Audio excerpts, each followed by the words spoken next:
Does anybody else find touching, feeling, or wearing certain types of fabric physically uncomfortable/painful?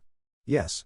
I hate synthetic fabrics and the way they trap moisture against my skin. The feeling of performance fleece or dry knit makes my skin crawl. I cannot do exposed elastic or lace on underwear or bra. Any rough seams or lumpy edges rub my skin raw. Scratchy wool makes me get hives, but I like a soft cashmere. I prefer cotton, tencel, bamboo. I hate jeans with tight waistbands. I hate bras. Often, I wear a silk cami, under a tank top, under a sweater. Yes, silk is just gross and cold, wool is scratchy, most cotton feels starchy, and most blended fabrics just feel wrong. The only fabric that really feels good is soft fleece with no static. And jeans are stiff, like WTF gross when they touch the back of your knee. Hate that. Glad, not glad others go through this too. Thanks for bringing this up, thought I was just weird. Microfiber makes my flesh crawl.